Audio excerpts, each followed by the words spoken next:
Introduce our two midwives who are speaking today, and we're absolutely delighted they could make it. We've worked a lot with both midwives because they have see a lot of migrant asylum seeking women who are in their care. So we have Sandra Cahill, who's a specialist midwife from refugees, from St Mary's Hospital.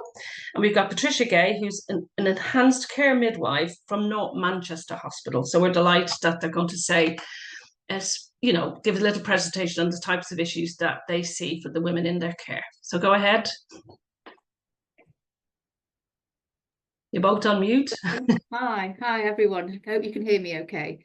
Nothing in the chat, so that's a good sign. So I'm Sandra, and as Jerry kindly introduced me, I'm a specialist midwife at St Mary's, which is MFT. I'm very proud to say I work with my colleague Patricia Gay, who's based at North, and I work at the hub in Oxford Road and cover South Manchester hospitals as well. It's fair to say when we set up our little service, it was way back in 2005. I think I was the first midwife in the country. But what has been for me has been a steep learning exercise without a doubt. And I like to think that over the years, as our service has expanded, Pat's joined our team, she's been here for a number of years, Hannah's recently, and another of my colleagues also. So our little team is getting bigger, but actually when I look at our work, I think principally we've been supporting families who are new to the country, refugees and asylum seekers. Sometimes they're in their own homes, sometimes they're in hotels, and sometimes we supported all the Afghan refugees that came in the various hotels across our city. We also support families who are in that move-on period, families who have been granted who came as asylum seekers, granted refugee status, and then moved into what we call mainstream care. In total, we've cared for over 3,000 women that have come through our service, and that's principally at Oxford Road, although our numbers are increasing on the other two sites. I think we always kind of start, when Pat and I talk, we always start with mental health, because undoubtedly what we're talking about is trauma-informed care. I think any midwife that's joining this conversation today, this webinar today, is acutely aware that if we don't get that understanding of that woman's context of care, if we don't appreciate the social aspects of care, then actually that negates all the wonderful work that we have the potential to do. Recently, well, a few months ago, I was booking somebody who's just birthed recently, actually. But in the course of her history, she kindly, after telling me what can only be described as a horrendous story of being trafficked across Europe, kindly turned around to me, looked me straight in the eye and said, "I am bad." And I remember feeling completely thinking, why does she say that? And I knew instantly what she was talking about was the trauma. And I'd like to think that in some way our services have helped her along that journey into a better place. And as I said, a safe birth. We also see many families who sometimes have no healthcare whatsoever, no immunisations, no health literacy.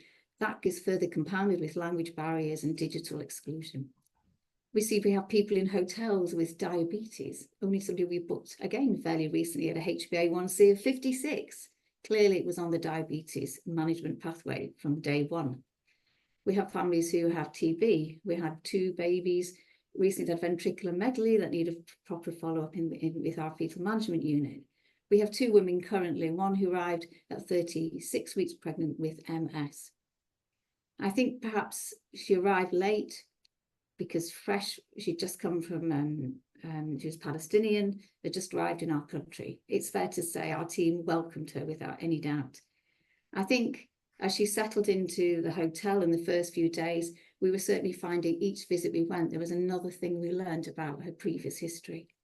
She said to me on one occasion, "Sandra, do you think the doctors have got my diagnosis wrong?" And as I observed her essentially wobbling across the room and eager to step forward to assist, I knew that was unlikely. But I remember saying, it's quite simply this, what we see it as is respecting another medical person's decision, but be assured we will do our best to do a deep dive to understand what you think your specific health needs are. Needless to say, when that very same woman, my colleague, had kind of popped in to see her, phone me on a Friday afternoon to tell me, "Sandra, she's run out of her catheters because she has a degree of urinary incontinence and has to self-catheterize, and this story was bubbling and bubbling and bubbling, and we're thinking, gosh, what to do?" And I said, "No worries, we'll sort something out." I quickly zip up to our wards. I see a colleague who I've known for many years, and she said, what is it, Sandra? I said, I need da da da da. She looked at me straight in the eye and went, what's the matter with her?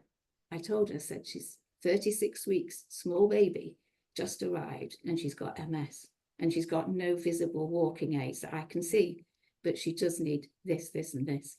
She looked and went, done deal, no problem. I go to another ward, get a bit more, and eventually I had the necessary basic equipment to keep her safe in that environment. So I think what it reminds me, when I went back to the hotel to deliver some of those things, it was a sunny day in Manchester, a rare thing, as Pat and I will be testimony. But we smiled, and as I saw her standing outside the main entrance of the hotel. The sun was shining. She was stood upright. She was leaning on the buggy of a woman who lived in the room next door. She stood there and smiled, and it was carefully translated by a friend that was stood in the courtyard there. She said to me, to tell you, she feels she has come to heaven. So I can't pretend Manchester is heaven, but what I do know is that when people work together with the right focus, with the right, if you like, cultural competence, that we can achieve great things. And part and parcel of that, I would say, is about having groups like Maternity Action. Sometimes as a health person, I personally feel it's important that we don't just talk hospital speak, that we open our minds and are receptive to what other organisations have and use that as part of that critical thinking that's so important when we're complex care planning. Yes, there are phrases that have popped up over the years, no recourse to public funds. I'll be frank, nobody had heard that phrase till I started in a job in 2005. But let's say we're well versed with navigating it. But maybe you're in an organisation that doesn't have that many people. We all learn from one another, and I think this forum is definitely a plus for those. I also think of the many occasions that we've had to advocate for women in the truest sense. I love that word because it means to stand beside and not to do. But certainly when the Home Office suggested that a woman should be returned to the hotel with her preterm baby on oxygen, I went, no. My initial reaction was, no, no, no. That child has spent 2 months on our neonatal unit. Why would we compromise all that stuff? And I was politely told at the time by another member of the team, but I think it's a done deal, Sandra. And I remember saying, no, let's be up for the challenge. So with the help of another refugee group at the time, we challenged that decision and the family were moved. On another occasion, only in the last 8 months, I'd say, I'd booked a woman in the hotel. Lo and behold, I had naively thought the room name she'd given was correct, and I had to go to her room. So I knocked on the door, and I thought, oh God, she's not in there. Well, where's she gone? They've got the number wrong. And then eventually I tracked her down. I said, you weren't in the room? And she says, no, but my roommate was in. And I looked and says, what do you mean? And it turned out she was sharing the same room. They were from 2 different parts of the room. The commonality was they spoke the same language. And I went, no, no, no. From a health perspective, and from a health perspective, nobody knows what the immunisation history is. Nobody knows anything about us. 2 people together who are complete strangers. It's like putting 2 people from the UK together who I never met. We don't know. And this woman was far advanced in her pregnancy. And again, we challenged the Home Office decision. And the family were moved and they were separated. 2 people were given independent living. So often I would say that groups like this help us challenge things. If you're not dealing with those cases regularly, then it helps the speed of your assessments, so you make clear and accurate assessments of people's well-being, and also can focus on perhaps more of the health aspects of care. So subsistence, yes, we routinely, Pat and myself, have sorted all those things over the years. And I think at this point, maybe I should just sort of pass to Pat, because I know she has specific interest in HIV and her work. And I don't know, Pat, perhaps you would like to continue. I'm conscious the minutes are ticking, mate. Sam, I think you clicked off. Pat, just the volume. Mute, you're on mute, Pat. Yeah, it could be Okay. our tech. I think perhaps the other thing I should say about going to a hotel, we're actually, one other thing and I think Pat's got the same thing, is we're all moving to digital notes in health. We like to think they transfer nicely, but as we all know, we're not all on the same digital system. So in our trust, we have like a very sort of multilingual pad things that we use and whatnot. But again, it doesn't replace, I think what I would like to say, a family that have just moved to Nottingham, and your Nottingham midwives, if you send me a call, I can tell you about a case that was a lady that's just been moved there. So again, what I'm trying to say is let's build that network so we can share and work in collaboration with our Maternity Action colleagues, who we've participated lots of time with various research and qualitative studies in the past. I think that's it. Over to you, Pat. Is that okay? Sorry, friend. Okay. Jerry, do I have much time? Is there any time?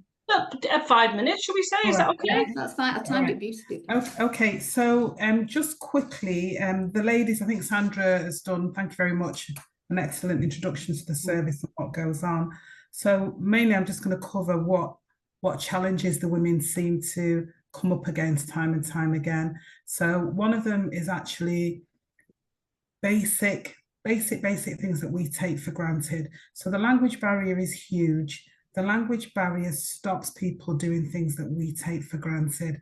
So approaching where to go, how to approach people with housing issues. So they may be in a house or they may be in accommodation that is totally not suitable for their needs, but they don't know where to go. A lot of my time is spent speaking to women, advocating on their behalf with housing, different boroughs, about mold, about leaks, various things. It's sometimes when you go and see somebody, the what they've described doesn't really match up to where they're living. So I had a case of a man saying, you know, we've got a couple of leaks, one in the living room, one in the kitchen. When I actually got there, it was like it was raining outside. It was like a torrent in the living room. They had a bucket under that they were changing regularly. There was a leak in the kitchen. The kitchen had no windows. It had no extractor fan. And there was mold everywhere. I have never to this day seen so much mold. And I said to him, you've reported the leaks. Have you reported the mold, which was extensive? He said, no, if they're not going to do anything about the leaks, they're not going to do anything about the mold. They did. So we took photographs, we took videos, and then we sent them off to the right place this time. They were offered accommodation, but they were living in Manchester. They were told they couldn't refuse the accommodation, and she went from hospital to Darwin, which was about 25 miles away from where they were originally based. And that was the most they could ask for. They didn't have many family or friends, but actually that wasn't a good thing that they didn't have many family or friends. It meant that the few family and friends that they did have, they now had very limited access to, which compounded other issues with her mental health. So there's always things that we can do. I do a lot of referrals to Happy Homes. I do referrals to Rainbow Haven, any kind of socialization groups, but anywhere where we can bring women together and sometimes the men together to talk, to express the views is a good thing. And this service by Maternity Action will be excellent. And thank you. So I'm going to end it there. I'm going to be quick. I'm going to end it there. Okay, thank you. Oh, thank you so much to hear those real life stories from both of you. It's really heart rending to hear what's happening to women in the community. So thank you both for speaking. That was really, really good. And I'm now going to pass over to Christine Benson from Maternity Action, and she's our senior legal advisor, and she's going to give a presentation on what the service will do, what type of advice it will provide, and how to refer into the service. Thanks, Christine. Thank you, Jerry. Lauren, would you mind sharing my screen?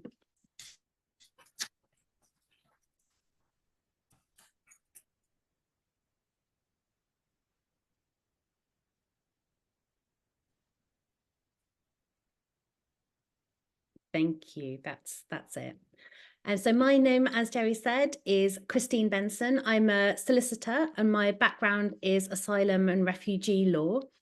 At Maternity Action, I manage the NHS charging legal team, where we advocate and provide legal advice and representation for women who have been charged for their NHS maternity care. Next slide, please, Lauren. We are absolutely delighted to have been given this opportunity for funding from the LMNS. And for those of you who don't know the LMNS region, we've just put it here so that you're aware of where the women that you're working with can be living in order to access our service. The slides will be shared with you afterwards, so you'll see the areas there. Next slide, please, Lauren. Thank you. So we've also put some information here about Maternity Action. But what I wanted to share with you most of all is the fact that we have been working in my team for the last 6 years with migrant women who have been charged for their maternity care. And many of those women are based in the Northwest, having been dispersed into dispersal hotel accommodation more recently and in asylum support accommodation.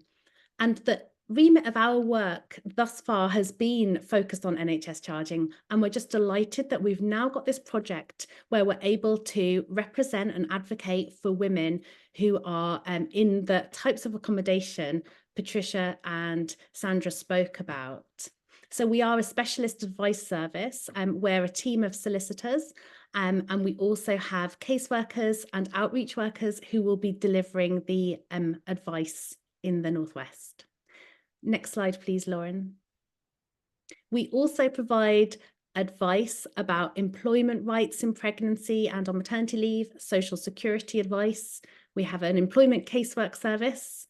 And we have, as I've said, our NHS charging team. My colleague Jerry Hickey has for many years provided second tier advice in the Migrant Women's Rights Service, where she's trained midwives and voluntary sector organisations up and down the country about the rights of no recourse to public funds and other support options for migrant women. Next slide, please.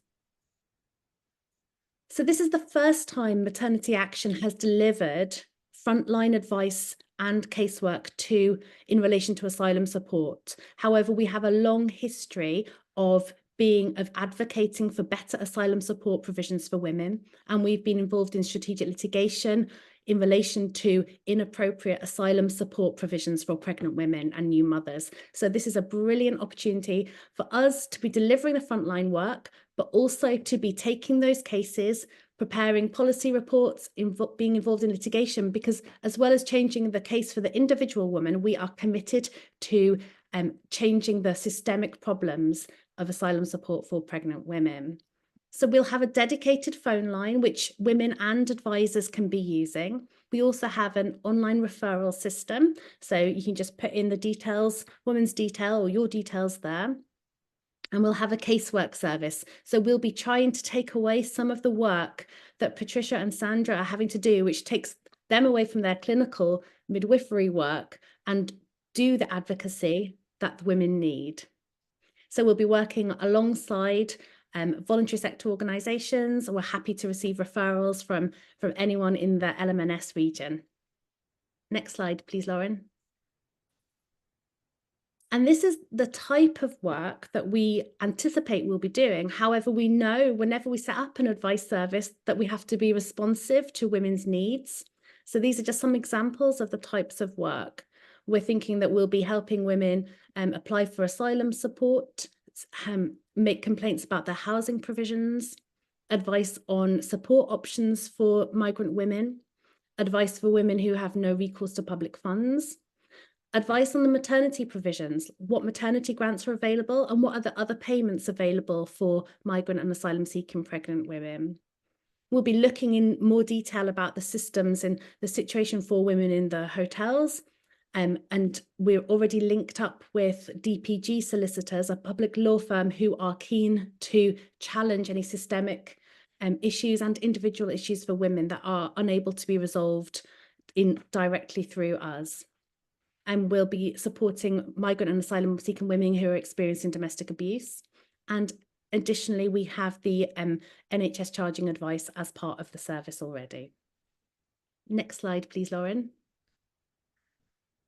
So we've put our email address here. You can email directly. We have a phone number which we'll be sharing, and we have a website as well. And we'll be sharing all those details with you after this seminar. I don't think there is anything else that we need to say today about that, but we're happy to answer any questions that anyone may have after everyone's finished speaking. Just to say, we're waiting on a final person to come and speak, is Eileen Stringer.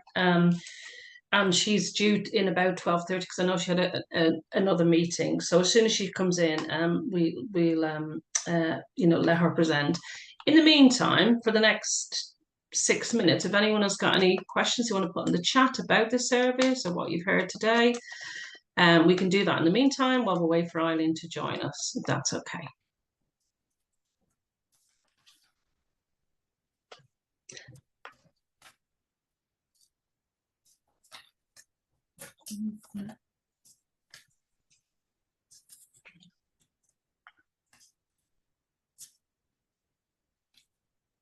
So Jane has asked, do you support people by phone or in person?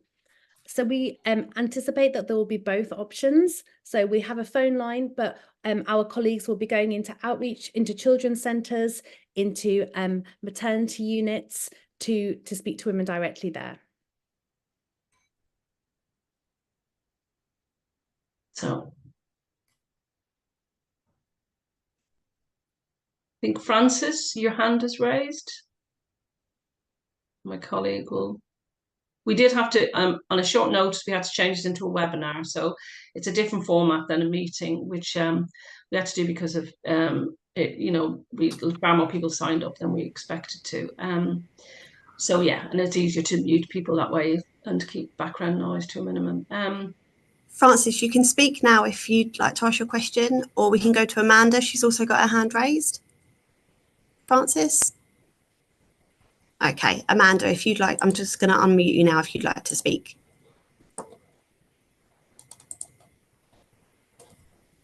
She's still muted. She's still muted. Hi, can you hear me?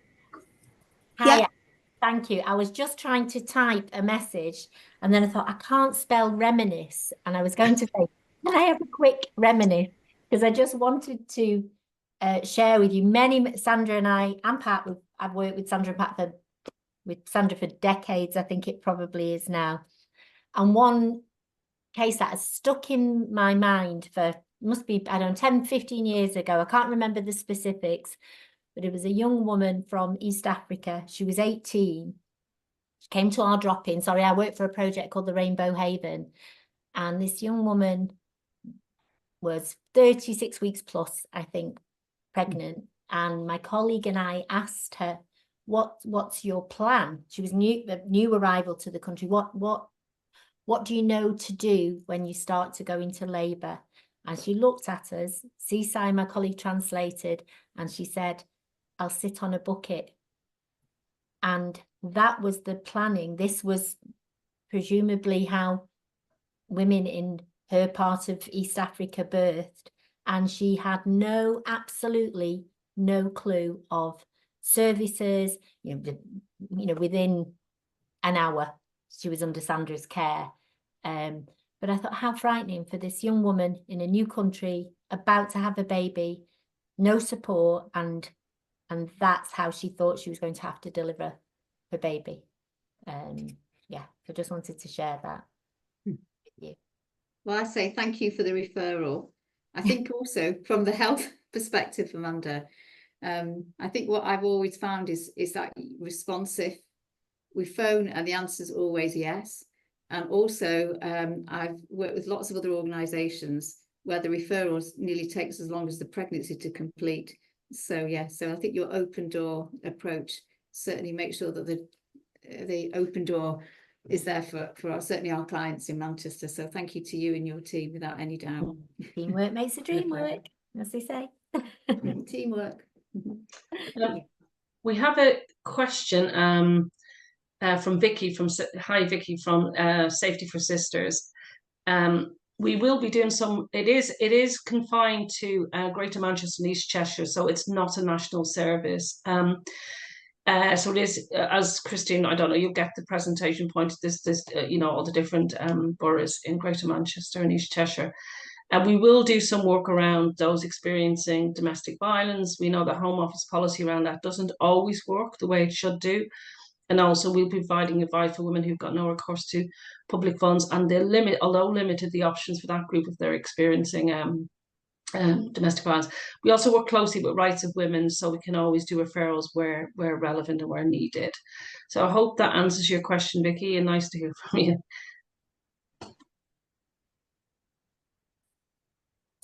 Okay, Francis, would you like to try asking your question again? I've allowed you to speak. If you can unmute.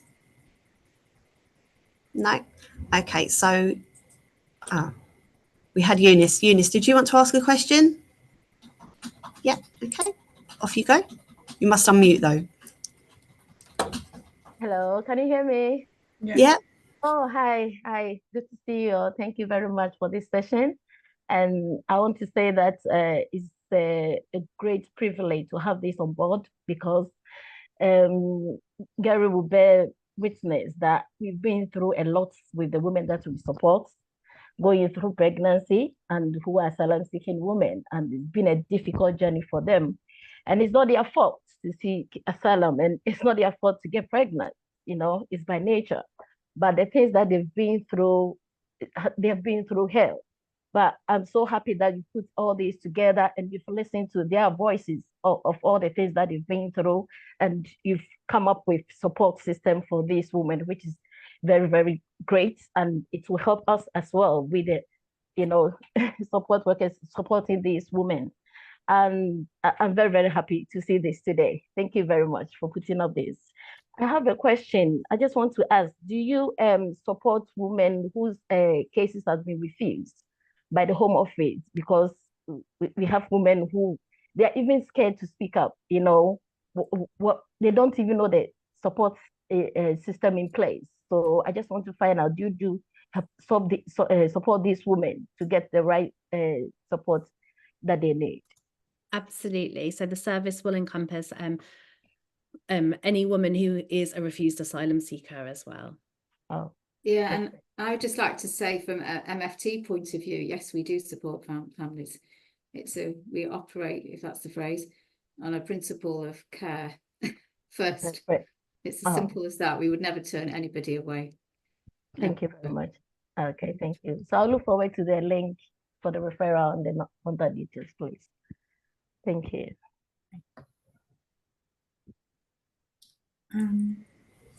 Hi, can I just, is it Matt? Somebody's asked a question.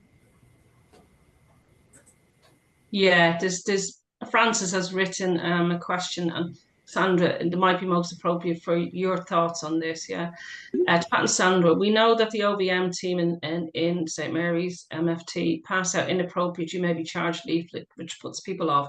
We have approached the hospital to try and improve their approach, among other things, but we cannot even get a draft a decent leaflet. How do you deal with the hospital's attempts to charge? She said her mic's not working. And Christine may also want to come back on the access guide, but Sandra, if that's okay for you to address. Right. Well, first of all, we never refuse care. Of all the women I have seen over the year, I personally don't care what their immigration status is. To some extent, it's more of a practical point of view, and it helps me understand what I can do and what the channels are I can approach in order to get that repair. So we don't ever turn anybody away. If it was something that was causing particular concern to that family, I personally go and advocate on their behalf with the overseas team. So we've had occasions where the overseas managers have spoken to them. We've had like an awareness sessions of what our role is, and not, often they'll come and see me and say, I have this lady, this is her referral, what do you say? And sometimes I will say things like, yeah, that definitely they're entitled to care, I know, because I've asked some basic questions. And sometimes I'd say it's not appropriate to contact at this moment in time for whatever reason, without divulging too much of their clinical information. So I like to think they have their target, if you like. Me objecting to it won't necessarily get rid of that particular aspect of care, but I think there is a degree of judgment. That's what is classed as acceptable. So what I can say is that we continue to care for women regardless of that, and point them into services that we will be that will be open and receptive to supporting them. So nobody would ever be turned away. Okay. I don't know if you've got anything to add about that, Pat. I'm just thinking of. Yeah, can I just add? So we seem to be slightly different at North Manchester, as in the overseas team quite regularly will email myself and say somebody is liable for payment, but is it appropriate to approach the woman at this point because she's so many weeks or they considered to be vulnerable?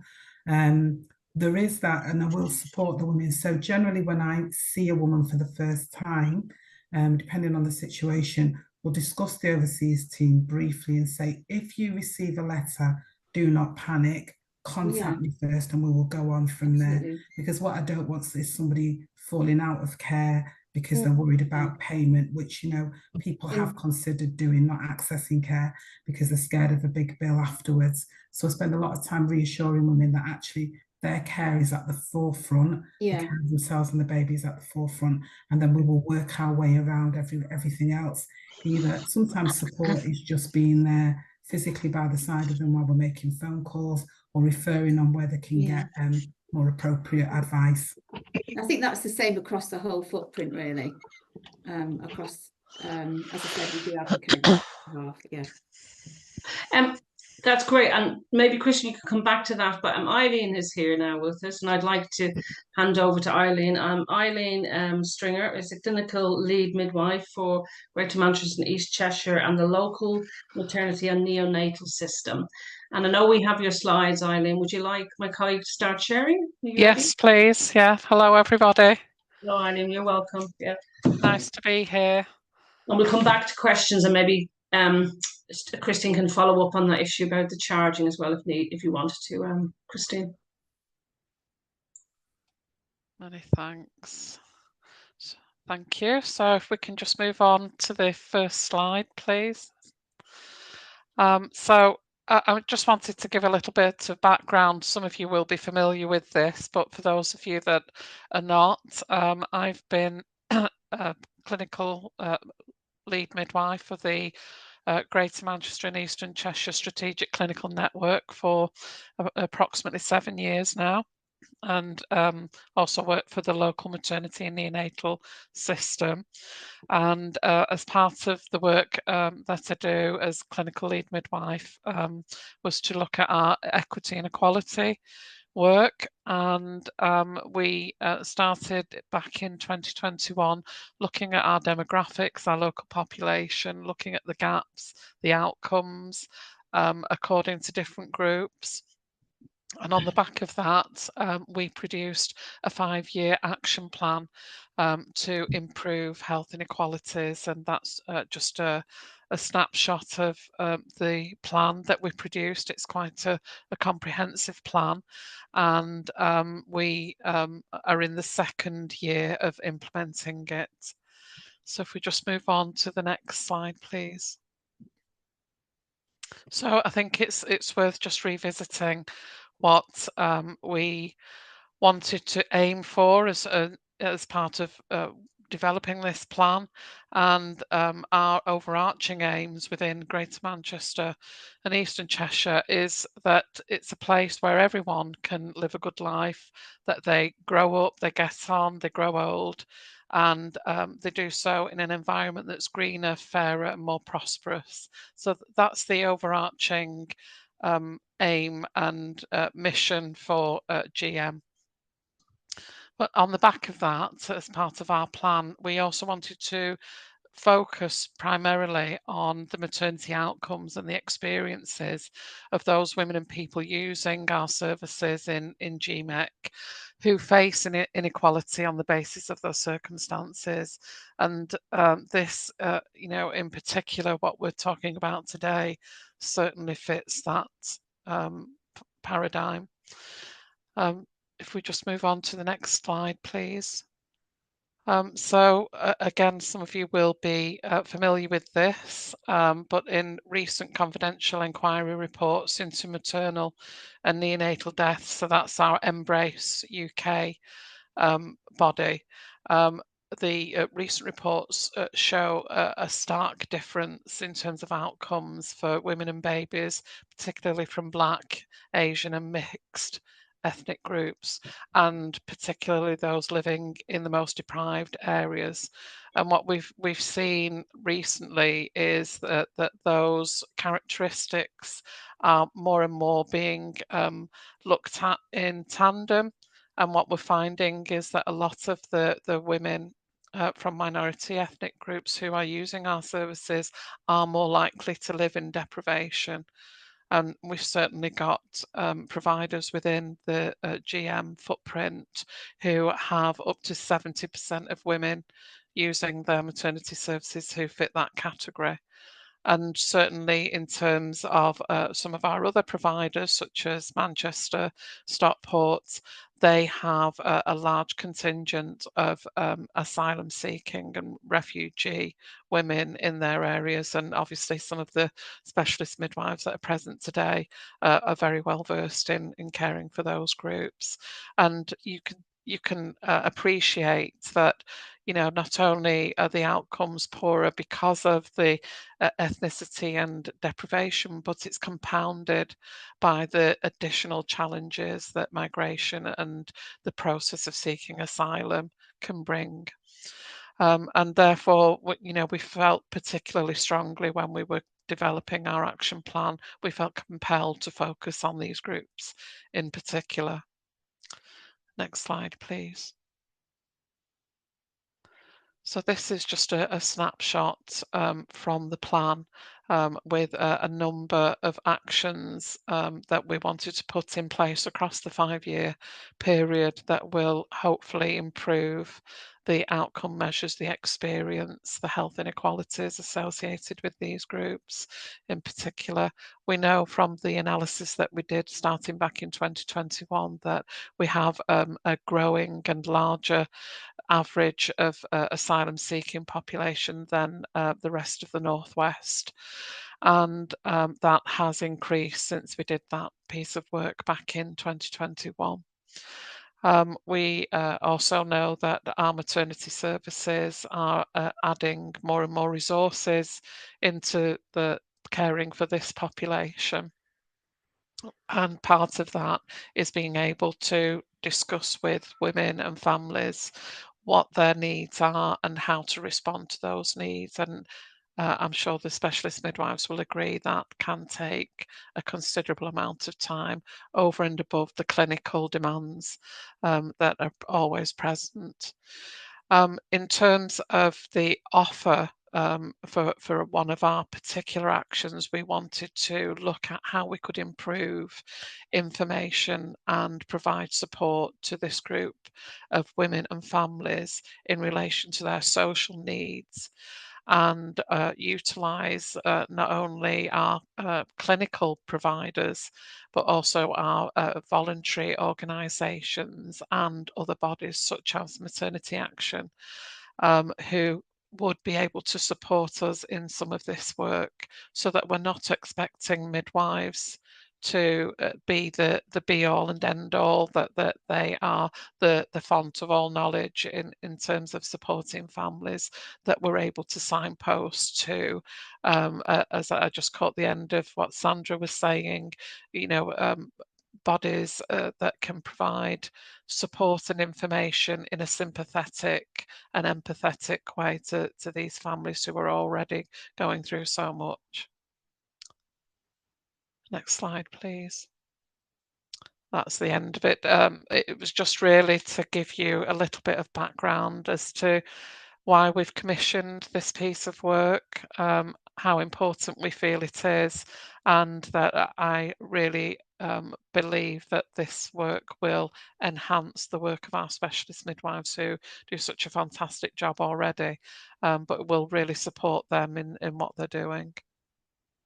Oh, thank you very much, Eileen. That was great. Thanks a lot for the slides and the information and the reasons why this service was commissioned, which is great.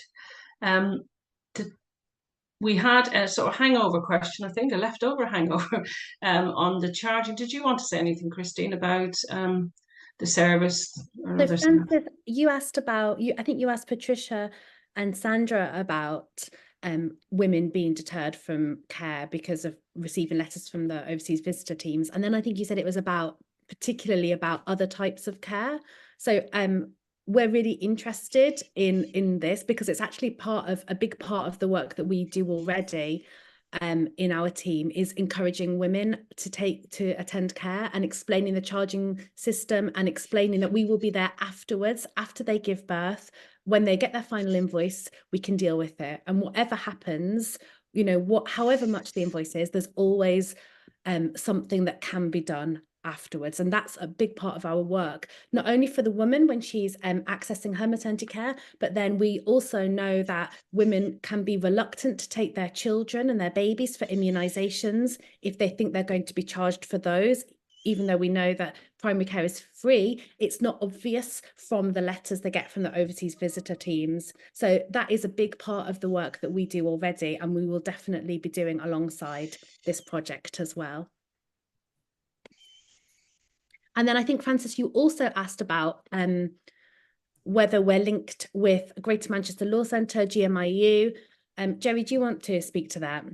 Yes, we have another a similar project for women with a right to work that operates in Greater Manchester. When I say that, just to distinguish, there might be women who've come through the immigration system and have had status. And we work very closely with the Greater Manchester Law Centre for that group, and that's around maternity rights and benefits and stuff like pregnancy discrimination, and whether they're getting the payments they're like, or whether they're suddenly made redundant and stuff. So we work with Greater Manchester Law Centre closely with them on that.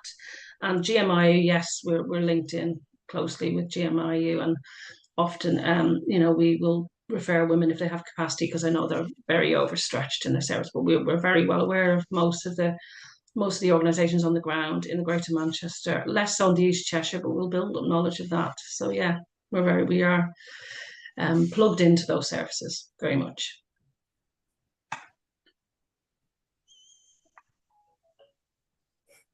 Slides will be shared, and we'll keep the recording as well for people who weren't able to make it today. Whilst people please continue to put in any questions in the chat, and we'll have Jemima, your hand is raised. I think my colleague Lauren will help you speak in terms of unmuting you. Hi Jemima, you can speak now if you unmute. Jemima, can you hear her? Sorry, it's actually me and Jemima. Jemima's works for Safety Sisters as well, and we're on the same thing.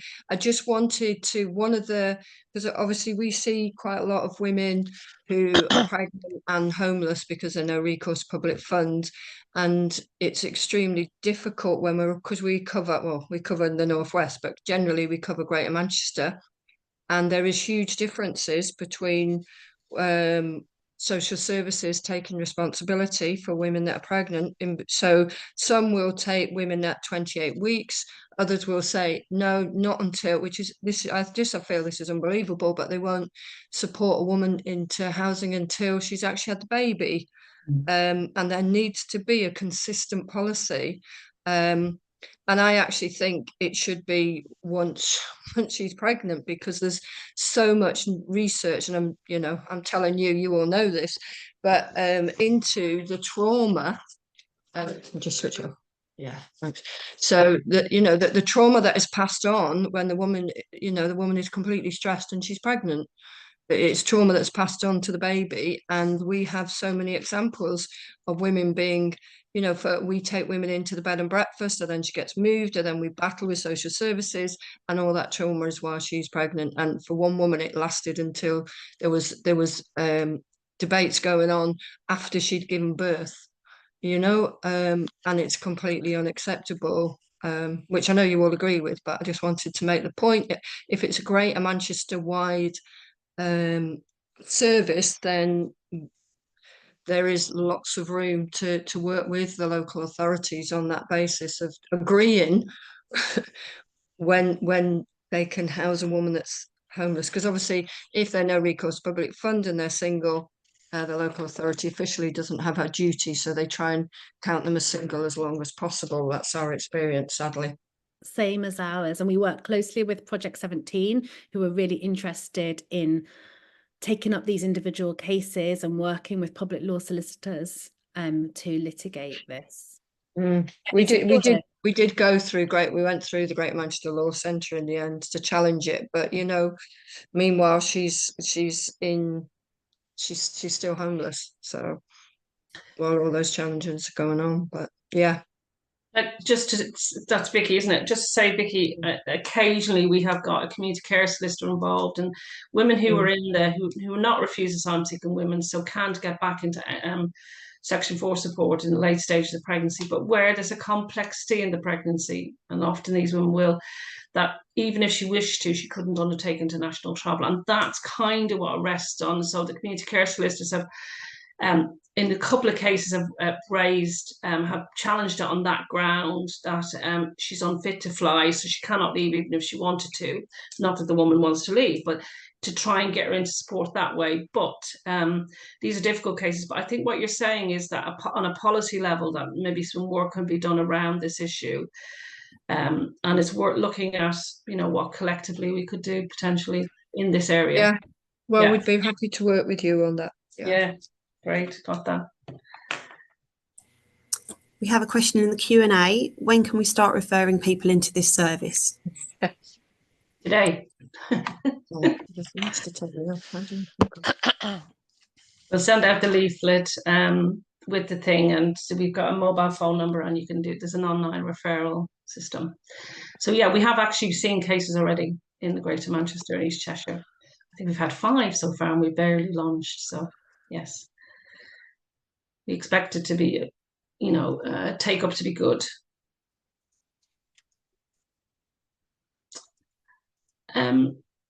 If if you wouldn't mind, people who are still on, we have a QR code we'd like to share with you, just to give us a little bit of feedback on the session and whether you've understand the remit of the service. My colleague Lauren's going to put up on the screen, and I think most people know how to use QR codes. You just take it. A picture with your camera and it brings you to the survey. The survey is very short, so if you wouldn't mind, that'd be absolutely brilliant. It would really help us get some feedback on today and what else we might need to do, or any other questions you might have. This will allow you to. But in the meanwhile, if people have questions, please continue.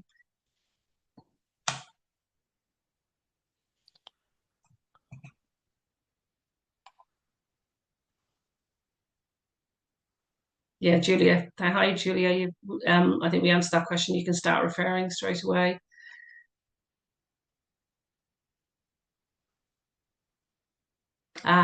If you can't use it, if you can't do it, that's fine. We could send out we will send out a link.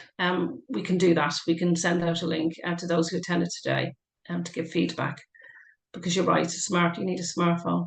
Yeah.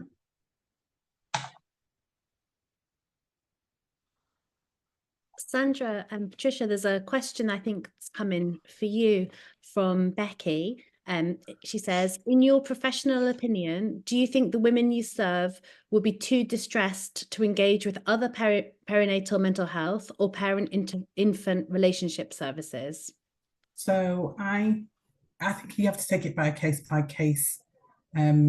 basis. Some women are eager to relate and to be plumbed into all the services, and that's fine. And you've got some women who it's going to take a lot longer, so you kind of manage them and you go along at their speed really to the different things that are available in that particular part of the community. I think I've just seen a lady at home this morning, and I've seen her twice before. I think if I'd asked her the question when I booked her, she might have said no. But I think when I was talking to her today, she was all for that idea. So I think it's once they begin to trust, or they feel that you can help them in a practical way, that their answer is yes. I think where people are very disturbed by their past trauma, there comes a point when they have to do something proactive in order to get themselves in a better place. And I think, yeah, definitely. I think sometimes it's just about timing and how the questions are framed, and that is in a sensitive way, and to ensure that the language that we use is correct, yeah, not rushed. And I think when people have that, then they have the freedom to articulate what they really feel, yeah, and that they're open to help. If it, yeah, that's my personal view. That's great. We've got Amanda. I think you've raised your hand again. Would you like to ask a question? Thanks, Jerry. Yeah, sorry, I pressed send too quickly. My questions in two parts. I just wanted to ask whether the service has additional or has links to additional legal housing, legal advocacy. We're seeing many families, particularly through families who arrive through family reunion, and often arrive with a heavily pregnant spouse, being told by local authorities to return to the HMOs, the shared accommodation of the spouse who is the refugee who's settled here. That's something we try to challenge through our existing housing solicitors that we work with, who are just at capacity, never say no, but are always at capacity. I'm just wondering whether this new project has additional legal housing support, so that we can because if I have a challenge, I guess, of a heavily pregnant mum who's being or heavily pregnant woman being told to return to the shared, usually all man property, all male property where a husband's living, I would probably contact Manchester Law Centre or a couple of other providers. So I could do that directly. Would it be worth referring something like that to your service if there are additional resources? Do you get where I'm coming from? Sorry, I've stretched that out. Yeah, I understand completely. It's because it depends on capacity, I guess, doesn't it? From whether the existing solicitors that you're working with have that capacity and whether they're able to take those cases on. So yesterday I met with public law solicitors who are interested, and we only work with public law solicitors, housing solicitors who've got really good reputations, who are interested in being part of this project, who want to do the good work in this area. So let's speak separately to see whether it could be beneficial for you or not to refer into the service, because I appreciate you don't want to waste your time if we're going to be doing and your time as well. If you're going to go around the same loop that I'd be going around, it seems a bit. Amanda, let's perhaps speak by email about that, because I think it's a really good point. Sure, Yeah. Christine, Jerry's got my mobile number. Text me your number if that's okay, and we can pursue. Absolutely. Thank you. Yeah, thanks. Yeah. Can I just say, we've set up a complex discharge team. This is a separate project that we've been running since January. We piloted it here at North and Oxford Road sites, and we're just starting to work with Salford. So yeah, it'd be really good to see how we can use your skills and combine it. We're kind of just doing very much a mapping exercise, but we've had over 30 people going through it, and it's becoming an emerging problem. Well, we've always known it was there, but they've been more complicated with time, with the new sort of local strategies as well. So yeah, it'd be nice to be part of that discussion. Thank you. Eunice, your hand's raised. You can unmute. Yes, I have. Yes, thank you very much, Sandra. I think one of my questions Sandra has answered already from her previous conversation.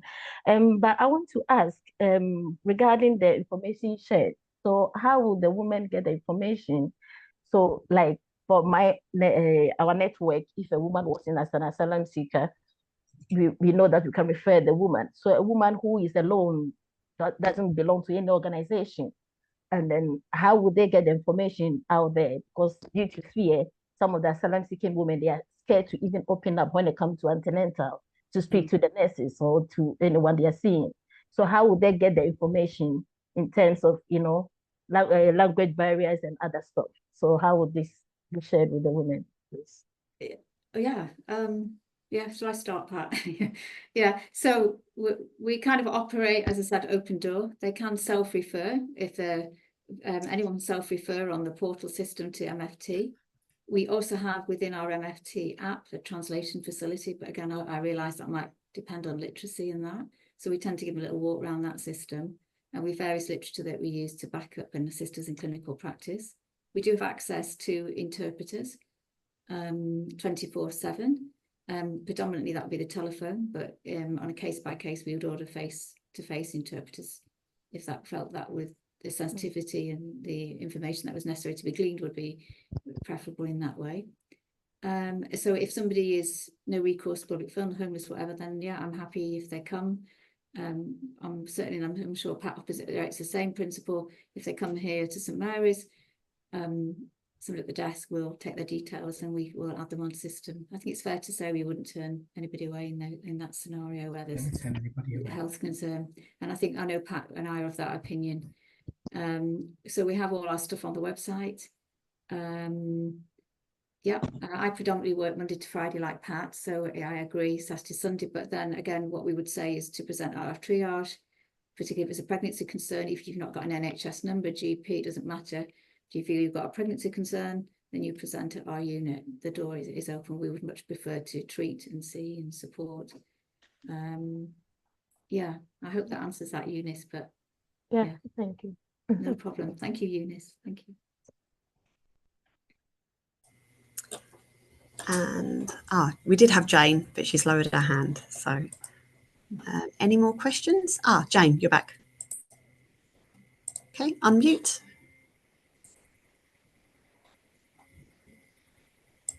Jane, can you unmute?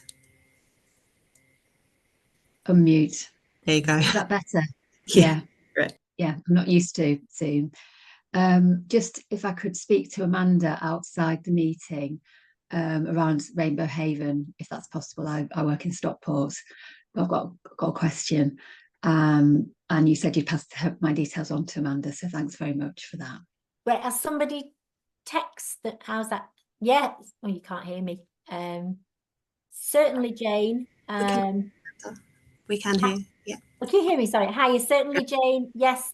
Jerry, if you wouldn't mind, if you've got Jane's number, please send Jane my number. Jane, that'd be great. Can you put it?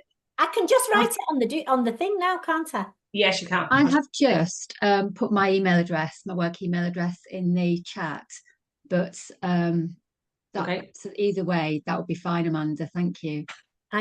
Jane, I'm a bit of a nightmare with emails. I'm a lot more accessible to have a chit chat, if that's okay.